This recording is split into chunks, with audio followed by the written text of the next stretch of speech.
Welcome to the African Story Vault, where we uncover Africa's most powerful, hidden, and emotional stories. Imagine a place where people would rather live in crowded cities, pay expensive rent, and struggle in urban slums, instead of building beautiful homes on their own ancestral land.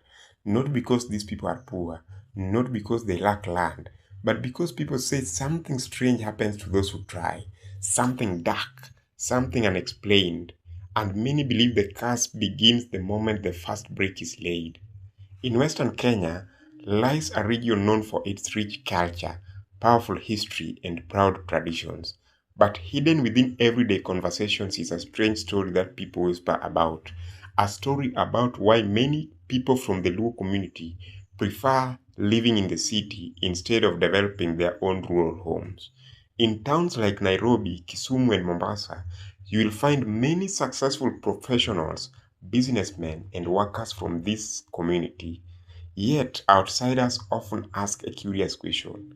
If they are doing so well, why are so many of them still renting in the city?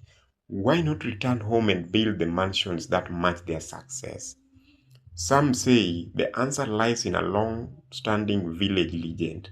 According to the whispers, when someone begins to prosper and decides to build something big back in the village, something mysterious begins to happen.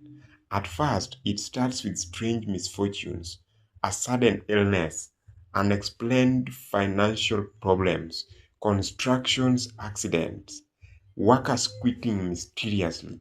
Then the rumors begin spreading throughout the village. They are becoming too proud. They are showing off. They think they are better than everyone. And in the shadows of these whispers lies a darker belief that jealous eyes may turn towards the successful person. And some villagers claim that those jealous eyes carry powerful spiritual intentions. Stories circulate of houses that stopped midway through construction, of businessmen who suddenly abandoned their projects, of families who decided never to complete their homes the moment they start. Over time, these stories became village folklore. Some people laugh at them, others take them very seriously. In fact, neighboring communities sometimes joke about it.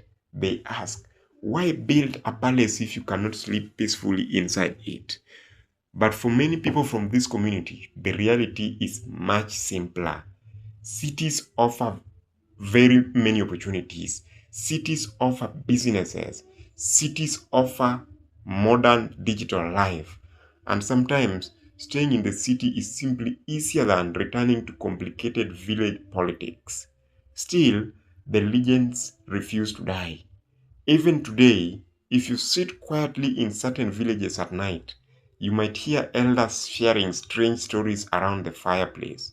Stories about men who built too quickly, families who rose too fast, and the mysterious misfortunes that followed. Are these stories true? Or are they simply old village myths shaped by jealousy, fear, and tradition? No one really knows. But one thing is certain, legends like this continue to travel across Kenya, turning ordinary villages into places of mystery and reminding us that sometimes the most powerful stories are the ones people whisper quietly after dark. Subscribe to the African Story Vault, where Africa's untold stories finally get the voice they deserve.